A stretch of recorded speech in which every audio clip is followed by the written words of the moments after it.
Praise the Lord. இயேசுவின் ரத்தம் ஜெயம் தினமும் இயேசு நிகழ்ச்சிக்கு உங்களை கர்த்தராகிய இயேசு கிறிஸ்துவின் நாமத்தில் வரவேற்கிறேன். செய்தியின் தலைப்பு: வாய் உங்களுடையது, வார்த்தை கர்த்தருடையது. ஆதார வசனம் மத்தேயு 10:19. எப்படி பேசுவோம் என்று கவலைப்படாதிருங்கள், நீங்கள் பேச வேண்டுவது அந்நேரத்தில் உங்களுக்கு அருளப்படும். தேவ மக்களே, கர்த்தர் தம் சீஷர்களை ஊழியத்திற்கு அனுப்பும்போது சில ஆலோசனைகளை அவர்களுக்கு சொன்னார். அவைகள் நமக்கு இன்றும் வாழ்விற்கு பொருந்தும். மனுஷரை குறித்து எச்சரிக்கையாயிருங்கள். சுவிசேஷத்த நிமித்தம் அதிபதிகளுக்கு முன்பாகவும் ராஜாக்களுக்கு முன்பாகவும் கொண்டு போகப்படுவீர்கள். அப்போது எப்படி பேசுவோம், என்னத்தை பேசுவோம் என்று கவலைப்படாதிருங்கள். நீங்கள் பேச வேண்டுவது அந்நேரத்தில் உங்களுக்கு அருளப்படும். பேசுகிறவர்கள் நீங்கள் அல்ல, உங்கள் பிதாவின் ஆவியானவரே உங்களிலிருந்து பேசுகிறவர் என்றார். கர்த்தர் கொடுத்து அமைத்து கொடுத்த குடும்பத்தை நடத்துகிறீர்கள். நீங்கள் அவர் கொடுத்த வேலை, அமைத்து கொடுத்த பிஸ்னஸ் எதுவாக இருந்தாலும் அதை அவர் பார்க்கிறார். அவருக்கென்று செய்கிறேன் என்ற தெய்வ பயத்தோடு கண்ணற்றத்தோடு நீங்கள் செய்தால் நீங்கள் ஊழியக்காரரே. மேற்கண்ட வசனத்தின் பொருள் என்னவென்றால், எல்லாவற்றையும் ஜாக்கிரதையோடும் கருத்தோடும் செய்யுங்கள்.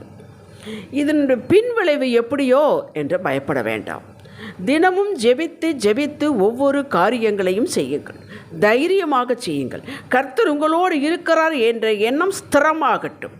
ரிசல்ட் அற்புதமாகவே இருக்கும். இப்படி ஆகிவிடுமோ, இப்படி வம்பிற்கு வருவார்களோ என்று கற்பனை வேண்டாம், பயம் வேண்டாம். இதை இப்படி கற்பனை பண்ணினால், சிந்தித்தால் அப்படியே பயந்தபடி நடக்கும். நம்மளே வாசம் பண்ணி நம்முடனே இருக்கும் ஆவியானவர் சகலத்திற்கும் உதவி செய்வார். வேலை ஸ்தலத்தில் மேலதிகாரி நாளைக்கு உங்களை வந்து பார்க்க சொன்னார் என்று செய்தி வந்ததும் வைத்துக்கொள்வோம். உடனே ஜெபியுங்கள் மனதிற்குள்ளே, தகப்பனே என்னோடு வாரும், எனக்கு ஒன்றும் புரியவில்லை, உதவி செய்யுங்கள். அவ்வளவுதான்.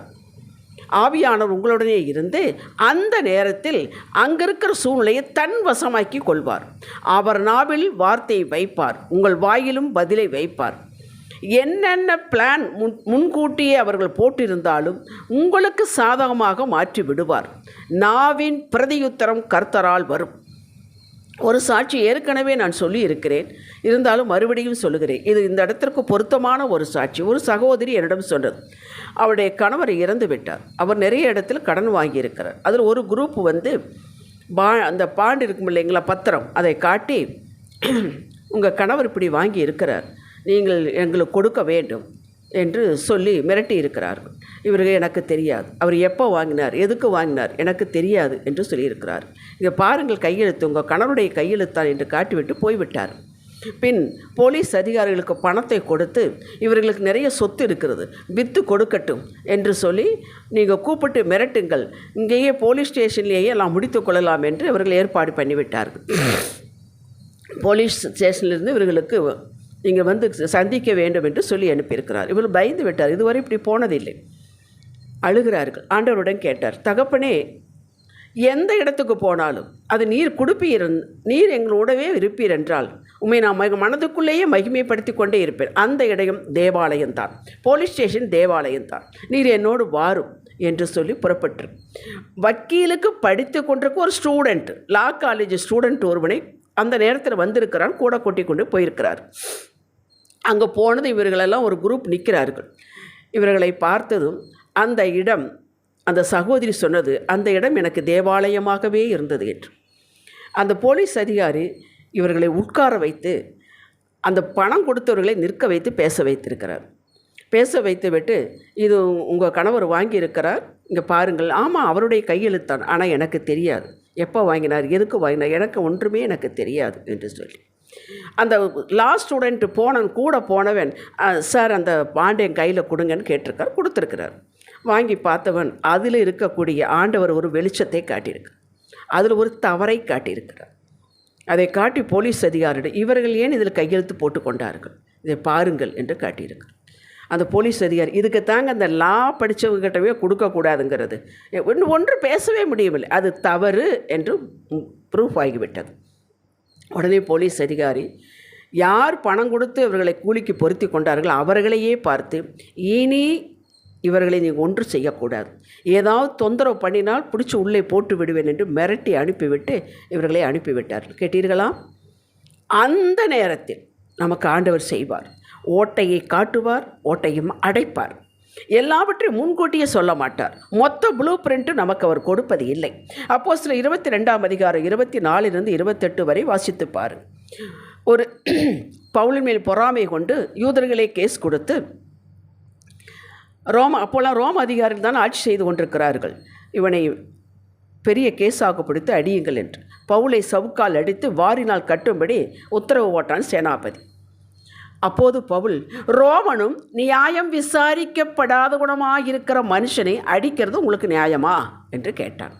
அவன் ரோமன் சிட்டிசன்ஷிப் வைத்திருக்கிறான், ரோம குடியுரிமை வைத்திருக்கிறான். அதை யாவருக்கும் சொல்லி கொண்டு இருக்கவில்லை. அந்த நேரத்தை சொன்னால் அவர்கள் ஆட்சி செய்கிறவர் ரோமர்கள். ஒரு ரோம பிரஜைக்கு இப்படி செய்யக்கூடாது என்பது அவர்களுக்கு தெரியும். மேலிடத்தில் தெரிந்தால் அவர்கள் சீட்டை போய்விடும். உடனே அவன் பயந்து விட்டான். சேனாதிபதி சொல்கிறான், ஐயோ, நான் மிகுந்த திரவியத்தினால் இந்த ஸ்லாக்கியத்தை சம்பாதித்தேன் என்கிறான். உடனே அவளுக்கு சொல்லிவிட்டார்கள். அவர்கள் அடித்ததுக்கு அவர்கள் சாரி கேட்டுக்கொண்டார்கள். கேட்டீர்களா? ரோம குடியிருப்பு பெற்றவனை இப்படி செய்யக்கூடாது. அந்த நேரத்தில் ஆவியானவர் பவுலின் ரோம குடியுரிமை சுட்டி காட்ட வைத்தார். எத்தனையோ கோர்ட்டு கேஸுகள், தேவ பிள்ளைகளுக்கும் ஊழியக்காரர்களுக்கும் சபைக்கும் கிறிஸ்துவ நிறுவனங்களுக்கு எதிராக போடப்பட்ட வழக்குகள், ஜோடிக்கப்பட்ட வழக்குகள், பொய் வழக்குகள் விசாரணைக்கு வரும்போது அதிலுள்ள ஓட்டையை கர்த்தர் வக்கீல்களுக்கு காட்டுகிறார். கேஸில் ஒன்றுமில்லாமல் தள்ளுபடியாகின சாட்சிகள் உண்டு. ஏன் கர்த்தர் முதலிலேயே இதை காட்டி கேஸ் போடாமலேயே வைத்திருக்கலாமே? அப்படி அவர் செய்வதில்லை. பாதை இப்படித்தான்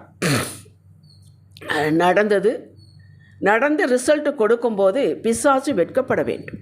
பிசாசு தானே இதையெல்லாம் போட செய்கிறான். அவன் வெட்கப்பட வேண்டும். இயேசுவே நாமம் உயர்த்தப்பட வேண்டும். அது அப்படித்தான் நடக்கும்.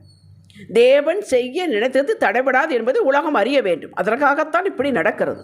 பிசாசிற்கு சட்டத்தில் உள்ள ஓட்டைகளை மறைத்து விடுவார், தன் பிள்ளைகளுக்கு காட்டுவார். இறுதியில் தன்னை நம்பி இதனால் தான் அவர் சொல்கிறார், என்னை நம்பியவர்கள் வெட்கப்பட்டு போவதில்லை. என்னை நம்பி இருக்கிறவரை கிருபை சூழ்ந்து கொள்ளும். கேட்டீர்களா?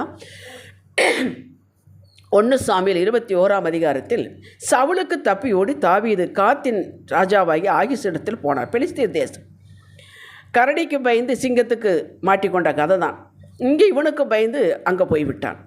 அங்கே போனோடனே அங்கே இருக்கக்கூடிய அதிகாரிகள், ஐயோ, இவன் கோலியாத்தை கொன்னவனுங்க, பெண்களெல்லாம் பாடினார்களே, சவுலுக்கு 1000 தாவீதுக்கு 10,000. அப்படி இவன் ராஜாவாக போயிடும் என்று எல்லாம் அவட போய் சொல்லுகிறார்கள். இவன் தான் கொன்னவன் என்று. உடனே தாவீது என்ன செய்தான்? பைத்தியக்காரனை போல தன்னுடைய தாடியில் நுரையை வழித்து விட கொண்டு கிறுக்கனை போல இருந்தான். உடனே ராஜா, நம்ம ஊரில் கிறுக்கர்கள் கம்மியாவாக இருக்கிறாங்க, அனுப்பு அவனை, இவன் கிறுக்கு பையன் அனுப்பு என்று அனுப்பிவிட்டார். கேட்டீர்களா? 1 சாமுவேல் 21 அதிகாரம் 12 15 வரை வாசித்து பாருங்க, இன்ட்ரெஸ்டிங்காக இருக்கும். இப்படி அந்தந்த நேரத்தில் ஆவியான துணை கொண்டு தப்பித்து கொண்டான். ஆதியாகமம் 37 அதிகாரத்தில் யோசேப்பின் பாதை நமக்கு எல்லாருக்கும் தெரியும். யோசேப்பு சொப்பனம் கண்டவன், தரிசனம் கண்டவன். அது நிறைவேறப் போகிறது. அவன் புறப்பட்டு அண்ணன்மார்களை பார்க்க, ஆடு மேய்க்க அண்ணன்மார்களை பார்க்க அப்பாவால் அனுப்பப்படுகிறான். அங்கே அவனுக்கு, இந்த சொப்பனக்காரன் வர்றான், இவனை கொன்றணும், இவன் கொண்டுட்டா இவன் சொப்பனை எப்படி நடக்கும் பார்க்கலாம் என்று கொல்லப் போகிறார்கள். அங்கே கர்த்தர் தடுத்தார். குழியில் போட வைத்தார். குழியிலிருந்து கதறுகிறான். அவர்களுக்குள்ளேயே சிலரை வைத்து அங்கே வரக்கூடிய வியாபாரிகள்கிட்ட விற்று போட வைத்தார்கள் 20 வெள்ளிக்காசுக்கு. வியாபாரி கொண்டு போத்திபார் வீட்டில் விற்றான். இதையெல்லாம் நீங்கள் அறிவீர்கள். ஒரு இடத்திலும் கர்த்தர் தப்பு வித்து கொண்டே வந்தார். அது யார் கொஸ்டின் பேப்பர் செட் பண்ணாலும், இவரே கொஸ்டின் பேப்பர் செட் பண்ணாலும் கொஸ்டினையும் காட்டுவார், ஆன்சரையும் நமக்கு தருவார். எவன் கொஸ்டின் பேப்பர் செட் பண்ணாலும் அந்த கொஸ்டினையும் காட்டுவார், ஆன்சரையும் நமக்கு காட்டுவார். பாதை இப்படித்தான். கடைசியில் கொண்டு உயர் அதிகாரியாக வைக்கவில்லையா? உயர்த்தவில்லையா? பிரியமானவர்களே, கர்த்தரோடு நீங்கள் எப்போதும் உறவில் நிலைத்திருந்தால் அது அந்த உறவில் சந்தோஷமாக நிலைத்திருக்க வேண்டும். பாதை எப்படி இருந்தாலும் பரவாயில்லை. நான் தான் உங்களுக்கு சொன்னேன் அல்லவா, வேதத்திலிருந்து தான் சொல்லுகிறேன். என்ன நடந்தாலும் அவர் நமக்கு சொல்லுவார். அந்தந்த நேரத்தில் ஆலோசனை கொடுத்து தப்பு வைப்பார். சாலமோனுக்கு ஞானத்தின் ஆவியாக இருந்து தீர்க்க முடியாத வழக்குகளை அற்புதமாக தீர்த்து சாலமோன் ராஜா ஞானி என்று பிரகடனப்படுத்தினார். ஞானத்தின் ஆவியாக, ஆலோசனை ஆவியாக இருந்து உங்களை உயர்த்த வேண்டிய இடத்தில் உயர்த்தி வைப்பார். நமக்கு பின்தான் புரியும், நமக்கேது இவ்வளவு ஞானம், எப்படி இந்த நேரத்தில் பேசினோம், செயல்பட்டோம் என்று நினைத்து பார்த்தால் ஆச்சரியமாக இருக்கும். அப்படி எல்லார்களுக்கும் சாட்சி உண்டு. இதை தாவீது மிகவும் அனுபவித்தவன். அதனால் தான் சொல்கிறான், உம்மாலே ஒரு சேனைக்குள் பாய்ந்து கொள்வேன், உம்மாலே நான் ஒரு மதிலை தாண்டுவேன் என்கிறான். கேட்டீர்களா? இதுதான் நம்முடைய அறிக்கையாக இருக்க வேண்டும். ஒரு இடத்திலும் கூட உங்களை தோற்கடிக்க விட மாட்டார். தோற்று போய் விடுவோம், பயப்படாது. எப்படி தோற்க முடியும்? ஜெய கிறிஸ்து உங்களோடு இருக்கிறாரே, தோற்றது போல இருக்கும், தோற்க முடியாது. அவர் ஆலோசனையில் ஆச்சரியமானவர், செயலிலே மகத்துவமானவர். ஏசாயா 28:29, எரேமியா 32:19 வாசித்து பாருங்கள். கர்த்தரை போல ஓட்டைகளை கண்டுபிடிக்க யாராலும் முடியாது, ஓட்டைகளை மறைக்கவும் யாராலும் முடியாது. அவருடைய கவுன்சில் ஆலோசனை அற்புதமானது, ஆச்சரியமானது. ஏன் அற்புதமானது, ஆச்சரியமானது? அதை போல எவனாலும் ஆலோசனை கொடுக்க முடியாது. அது வெற்றியின் ஆலோசனை. இப்படியும் ஒன்று இருக்கிறதா? கடலுக்குள் ஒரு பாதையை மறைத்து வைத்திருந்தாரே, யாருக்கு தெரியும்? அப்படிதான் செய்வார். ஒரு பெரிய கோட்டையை துதித்தால் போதும் என்று சொல்லி துதியினாலே இடிந்து விழ செய்வார். ஆலோசனை அப்படி உங்களுக்கு கொடுப்பார். வேறு எங்கும் அந்த ஆலோசனைகள் காணவும் முடியாது, பெறவும் முடியாது. அவரை முற்றிலும் ஜெயம் கொடுக்கிறவர். உங்களுக்கு ஜெயம் கொடுப்பார். நாளைக்கு என்ன நடக்கும், நாளனைக்கு நடக்கும், இந்த காரியம் என்ன, அந்த காரியம் என்ன, ஒன்றையும் குறித்து கவலைப்படாது. இன்றைக்கு கையில் கொடுத்த வேலையை செய்யுங்கள். நாளைக்கு அவர் பார்த்துக்கொள்ளார். நாளை அவருடையது. அதனால தான் சொன்னார், பயப்படாதே, பயப்படாதே, நான் உன்னோடு இருக்கிறேன். எதற்கு சொன்னார்? நான் உன்னோடு இருக்கிற உன் காரியத்தை நான் பார்த்துக்கொள்வேன். நீ ஒப்புக்கு சொப்பா என் கையை பிடித்து கூட நட என்று சொல்லுகிறார். மக்களே, இன்று ஒரு பெரிய மாபெரும் விடுதலை உங்களுக்கு உண்டாகட்டும். பயத்தின் ஆவி வெளியேறட்டும். தைரியத்தின் ஆவியால் நிரப்பிக் கொள்வாராக. அவருடைய ஞானம் நம்மிலே விளங்க செய்வார். அல்லேலூயா. ஜெபிக்கலாம். தகப்பனே, நீர் எங்கள் வாயோடு இருந்து பேச வேண்டிய இடத்தில் பேச வேண்டிய பிரகாரம் பேசி ஞானமாய் எல்லாவற்றையும் நடத்துவதற்காக ஸ்தோத்திரம். எப்போது உம்மையே அண்டிக் கொண்டு பாக்கியவான்களாக இருக்க கொடுத்த கிருபைக்காக ஸ்தோத்திரம். உமது நாமம் எப்பொழுது எங்கள் மூலம் மகிமைப்படுவதாக, உயர்த்தப்படுவதாக. இயேசு உயர்த்தப்பட வேண்டும். இயேசுவின் நாமத்தில் பிதாவே, அமேன். இன்றைய சிந்தனைக்கு எதை குறித்தும் கவலைப்படவோ பதட்டப்படவோ ஒத்திகை பார்க்கவோ மாட்டேன். வாய் என்னுடையது, வார்த்தை அவருடையது. அது வல்லமையுடையது, அது வெற்றியை தரும். ஆமேன். அல்லேலூயா.